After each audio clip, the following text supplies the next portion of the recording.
Bonjour à tous et bienvenue sur AutoZone Réunion pour l'essai de ce nouveau crossover urbain.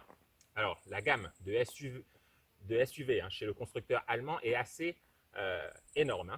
On a droit au T-Cross, au T-Roc, au Tiguan, au Touareg. On n'oublie pas les versions électriques ID4, ID5. Sur le marché d'Amérique du Sud, il y a encore des modèles spécifiques. Et encore plus en Chine.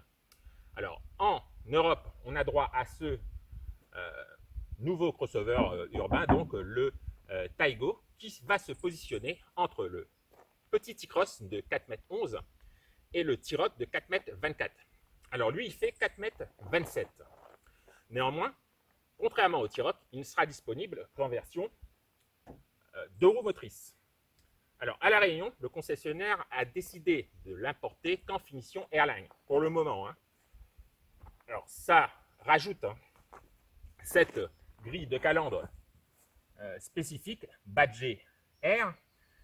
On a la signature lumineuse, l'éclairage Matrix LED, et on dispose de ce bouclier Airline plus agressif, avec des touches de noir laqué. Alors, ce véhicule repose sur la plateforme MQB A0, comme le T-Cross, et l'empattement ne change pas. Là où le véhicule prend ses 16 cm en longueur, c'est au niveau du porte-à-faux arrière, avec cette lunette plus inclinée. Ça lui donne évidemment un côté plus statutaire. Alors, comme on ne dispose que de la version Airline, on a droit à ce badge au niveau des ailes avant. On a également les coques de rétroviseur qui sont noires. Aujourd'hui, on a droit à ce toit noir contrasté. Il est également ouvrant. Et puis, on remarque les jantes en 18 pouces Biton. Bien sûr, sur ce Taigo, c'est au niveau de la poupe que tout change. Alors, je vous l'avais dit, on a cette lunette très inclinée. Par rapport au T-Cross, on a maintenant non plus un bandeau noir, mais un bandeau lumineux, ce qui lui donne un poil plus d'élégance. Version R, le bouclier spécifique avec des touches de noir laqué, mais également c'est une gimmick stylistique, je dirais, les fausses sorties d'échappement en plastique chromé. Bon, moi je n'apprécie pas tellement, mais ça dynamise encore un peu plus ce design.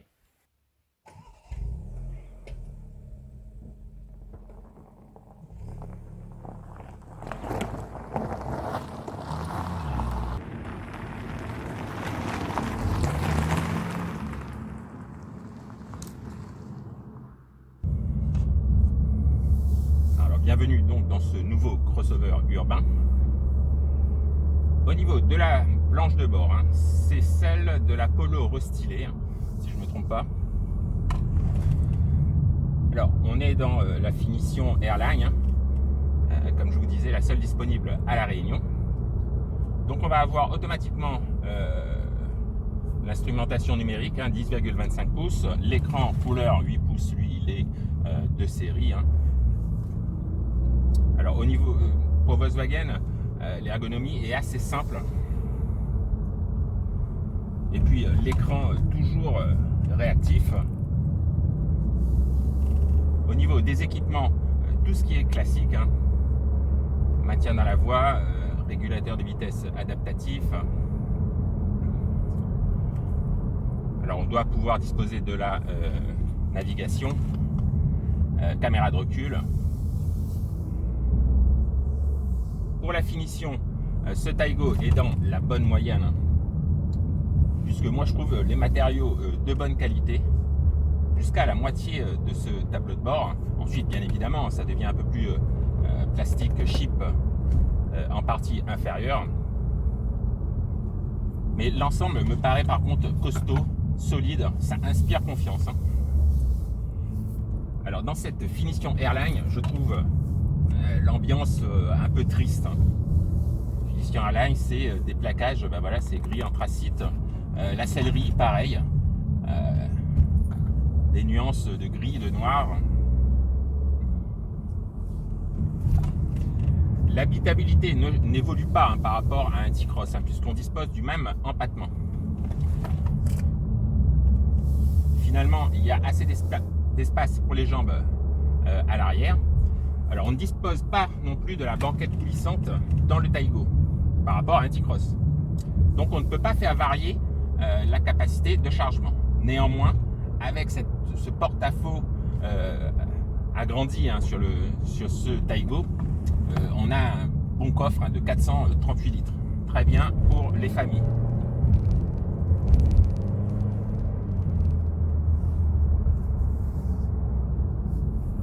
Voilà, pour un peu plus de luminosité, on a ce toit ouvrant.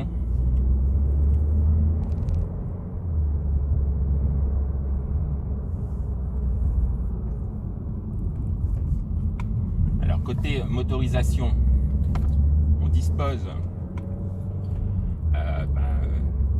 de deux blocs à la Réunion, le 1 litre TSI de 110 chevaux et le 1 litre 5 TSI de 150 chevaux, celui qu'on essaye aujourd'hui. Une seule boîte, c'est la DSG 7.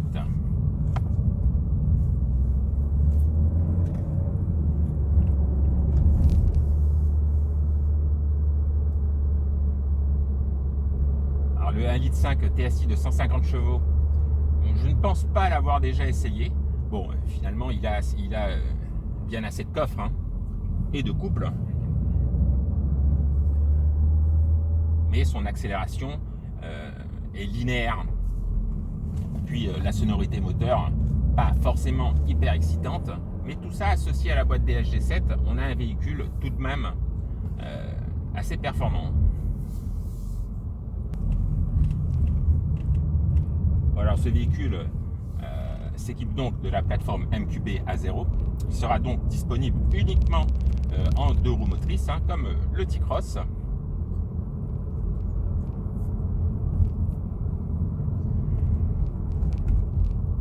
Alors c'est un véhicule purement thermique. Donc on a un poids plutôt raisonnable. En tout cas, moi je trouve que le véhicule paraît léger et puis assez vive dans ses réactions.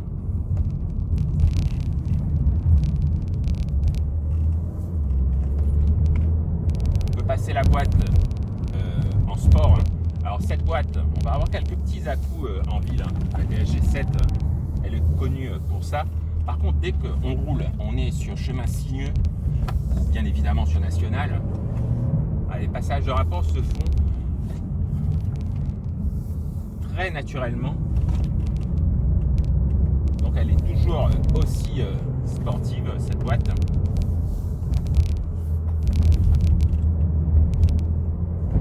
Alors finition Airline, ça veut dire également jante en 18 pouces.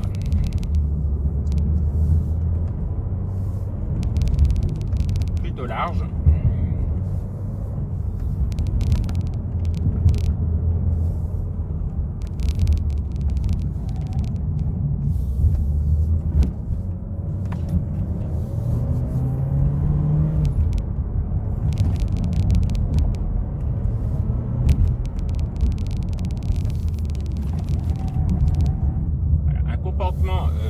Sous-vireur, mais l'électronique va véritablement freiner la roue intérieure.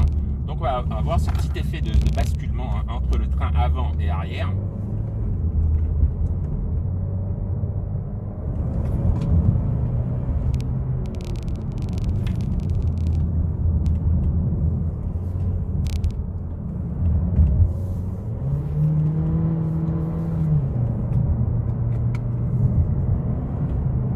Passer avec les petites palettes au volant.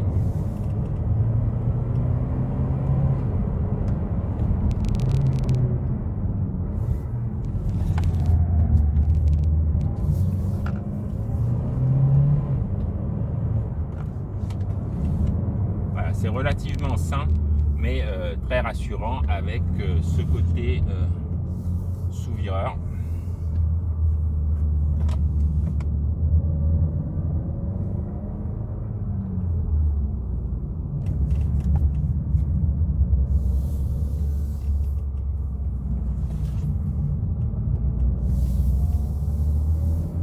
a donc affaire à un véhicule assez sympa à regarder, hein. Ce petit côté coupé, de jolis bandeaux lumineux à l'arrière. Un véhicule plutôt performant dans cette version 1,5 litre TSI 150 chevaux. Et habitable, hein. On peut même faire office à la Réunion, hein. Si vous avez 2 enfants, ce véhicule il fait office de familial, pas de problème. Voilà, malheureusement on aura, enfin pour moi je trouve, c'est un ticket d'entrée un peu trop élevé pour le client lambda. 43 000 € pour le 1 litre TSI DHG7 et un peu plus de 47 000 € hein, pour cette version 1,5 litre TSI 150 chevaux, toujours avec la DSG. Voilà, c'était un petit essai dynamique de ce Volkswagen Taigo. Et nous on vous dit à bientôt sur AutoZone Réunion. À bientôt.